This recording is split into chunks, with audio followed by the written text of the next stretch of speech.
For today's episode, we're going to be looking into the kitchen, see if we can find some clues about what happened to Prince April 21st, 2016. This is the hallway, and on the right side, you're going to see the elevator. Where the brown marble is, that is the kitchen. There's another scene right there, so you know exactly where we are. That's the hallway. The front door is on the opposite side. As you can see, the doors are open. I don't know if the police opened that door up or Prince actually went in there, or maybe even the chef left it open. These are the photos from the 21st that the police took. So this is exactly how it was when Prince died. Looks like there's a space heater and another side door is open.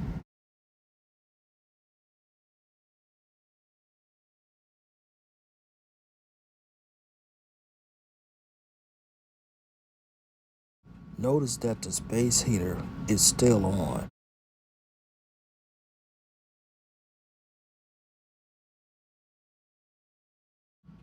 In Paisley Park, the temperature was like 75, and he had a space heater on as well in the kitchen area. There's food left on the table. Here's another photo of the temperature over here. I think this was upstairs. The temperature was 80, close to the elevator upstairs on the second floor. Here's a video. Take a good look.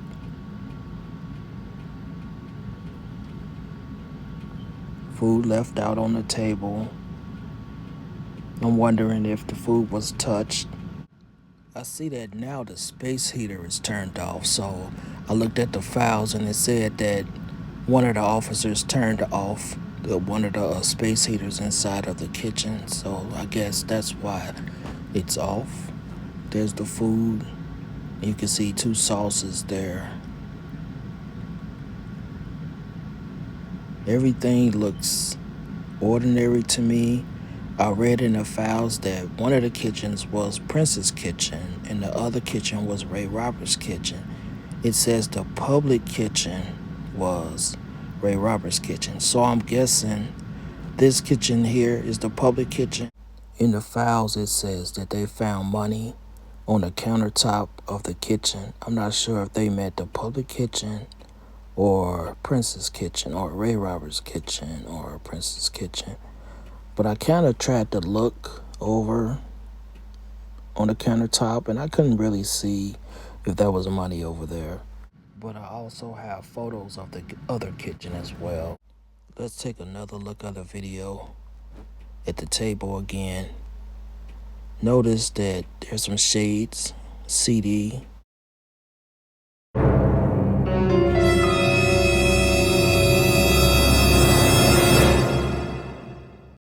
2 containers and 2 sauces.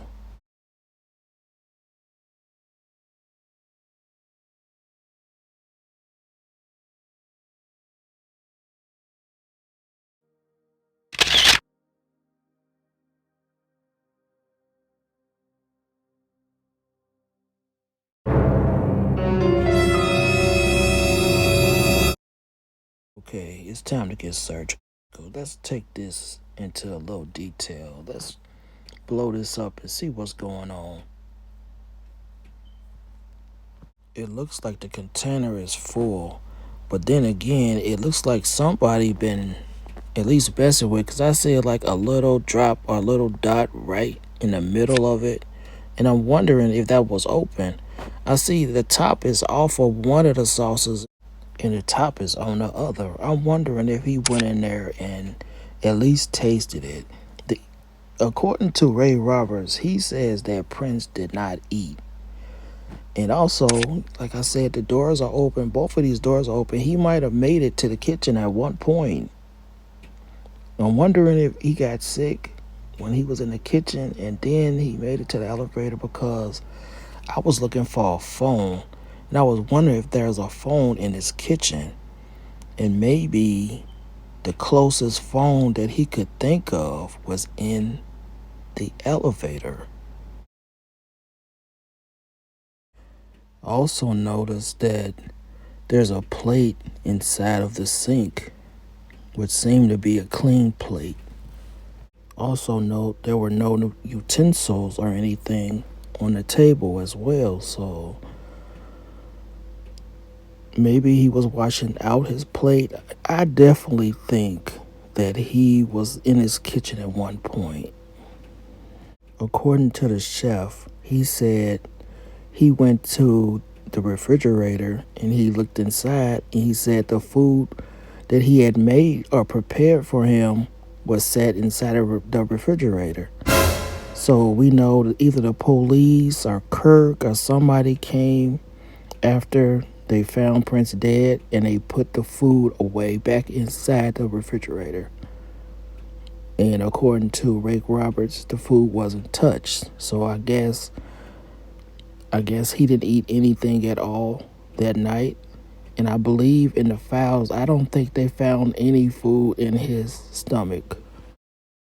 There seems to be some type of utensil on the left side of the countertop.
Prince also had Welch's grape juice on the nightstand in his green bedroom.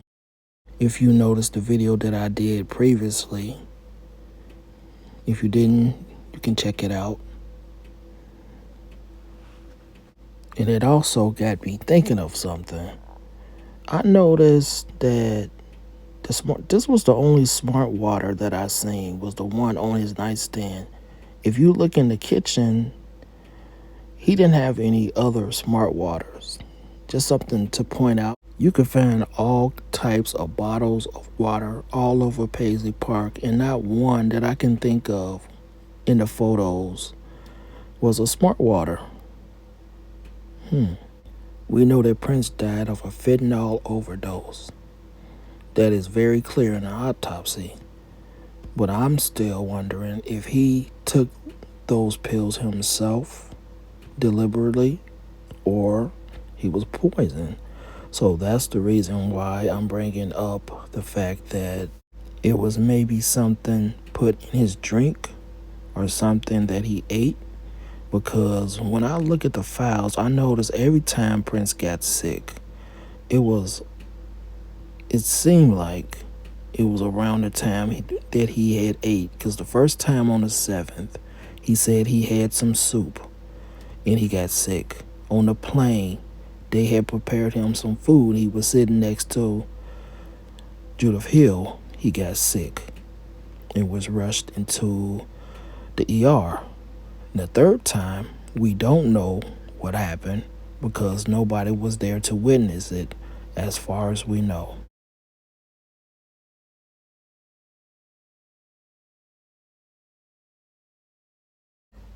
This is Prince's chef, and he said a lot of positive things about Prince, and he also added, because I read a couple interviews that he noticed that Prince had been sick for a while, said he had sore throats. He wouldn't eat a lot of solid foods right before his death. And I'm going to attach an audio interview so maybe we can get some clues of how his health was right before his death. Ray Roberts, who cooked for Prince for 3 years, said in the months before his death he was sick a lot. In the months leading to his death, Prince suffered from frequent sore throats and seemed to be losing weight, his personal chef has said. Ray Roberts cooked for the musician at his Paisley Park home in Minneapolis every day for 3 years. Roberts said that recently Prince had started to request meals that were easier to digest, such as smoothies and fresh juices. Investigators are looking into whether Prince, who was found dead at his home on the 21st of April, died from a prescription drug overdose. Roberts said in an interview that there was not even a hint that Prince was taking prescription drugs. But Roberts did start noticing changes in Prince's diet. He was eating less and drinking less water, and looked like he was losing weight. It felt like he wasn't himself probably the last month or two, Roberts said. I think he was just struggling with being sick a lot. Prince, who didn't eat meat, normally loved foods like roasted beetroot and minestrone soup. In recent months, Roberts said, as Prince would have sore throats or seem like he wasn't feeling well for weeks at a time, he would prefer smoothies and fresh juices to soothe his throat or stomach. Roberts last saw Prince the evening before the musician was found dead at Paisley Park. He cooked Prince a roasted red pepper bisque with a kale and spring vegetable salad. But Prince never ate it. When he returned to the musician's studio home for his memorial service a few days later, Roberts found it in the refrigerator, just as he'd left it. So he said he left it in the refrigerator, but April 21st, we seen that it's on the table. So that means either Kirk or somebody put it on the table for him, or he went down there himself and put it on the table. Since Prince's death, fans who saw him recently have talked about his energy and his mesmerizing performances with just a microphone and a piano. Many who saw his final public appearance at Paisley Park only days before he died said he may have seemed more tired. One person who was at one of his last shows in Atlanta said his speaking voice was weak at times, but overall he was not changed. Roberts and his wife began cooking for Prince in 2013, and he made all his meals for the musician in the restaurant-grade kitchen at Paisley Park. Most of the time, Roberts would make light salads and soups. He said Prince particularly liked roasted beetroots and a pesto broccolini dish. When Prince was gearing up for more shows and wanted to be more active, Roberts would scale back the sweets. Roberts loved his job and said Prince had a higher purpose, and that while he could be a joker or even cocky, most of the time he was a caring, thoughtful person, who apologized if he was running late and considered his employees family. I wish he was still here, he said, becoming emotional. That's what it boils down to.